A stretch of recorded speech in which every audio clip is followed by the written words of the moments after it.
RDR, RHDP, ce que vous avez commencé, on va aller jusqu'au bout, ensemble.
Nous sommes rassemblés ici cet après-midi, on va dire cet après-midi parce qu'il est déjà plus que midi, pour appeler à aux élections libres, transparentes, inclusives en Côte d'Ivoire.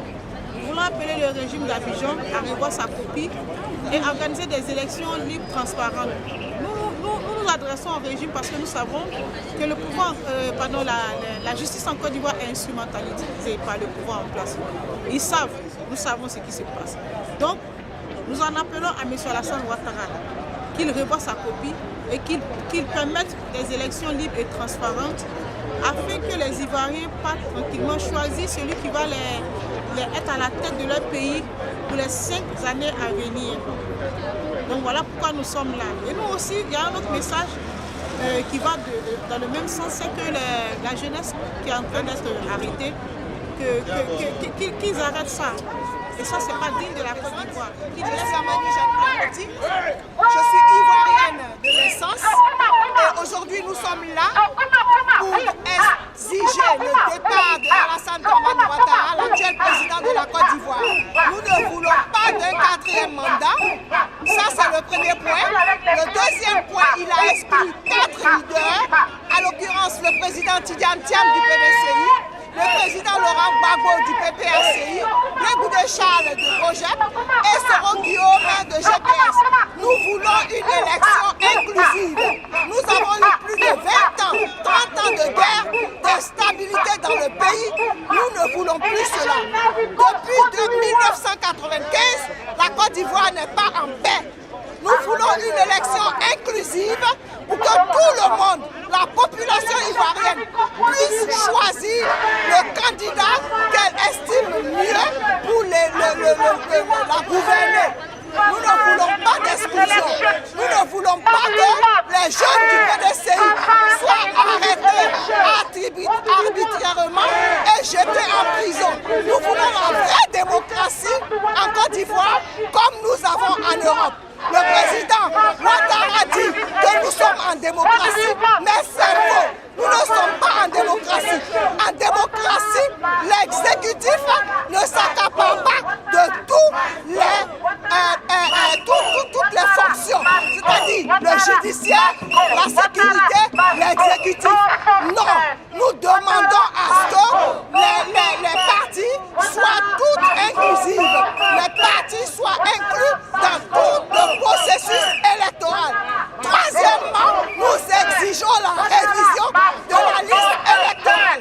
La liste électorale actuelle n'est pas normale, elle n'est pas légale, elle n'est pas fair. Une femme ne peut pas avoir 700 enfants, 500 enfants, et ainsi de suite. Une personne qui habite à Abidjan ne peut pas être inscrite sur la liste électorale de Dabou, de Tiasalé, de Korogo, ainsi de suite. Tout doit être remis en ordre. Nous avons donné notre motion au Downing Street, c'est-à-dire au Premier ministre. Nous avons remis aussi notre motion à la maison du Parlement, aux députés. Et lorsqu'ils vont sortir tout à l'heure, ils vont nous voir. Nous allons leur remettre nos leaflets pour qu'ils nous viennent en aide. Comme d'habitude, malheureusement, les Africains ont toujours besoin de l'Occident quand il s'agit des sujets électoraux. Nous en avons assez. Nous voulons la paix en Côte d'Ivoire. Nous ne voulons plus de tueries. Nous ne voulons plus de morts. Nous ne voulons plus d'exclusion. Je vous remercie. Je suis Maître Yamoué et je suis la coordinatrice du mouvement Tous en Action avec Tidiane Thiam au Royaume-Uni pour abréger Tact Roquet. Je représente également le CIP et nous sommes ici aujourd'hui. Il faut dire que c'est le sens de la responsabilité qui nous réunit, qui nous rassemble aujourd'hui. Ici, en tant qu'Ivoiriens, pour alerter sur les risques graves liés aux élections présidentielles en Côte d'Ivoire.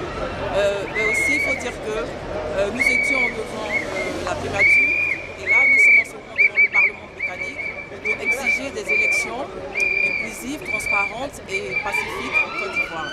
Et parce que nous estimons que le peuple ivoirien mérite un processus électoral démocratique et respectueux de la Constitution.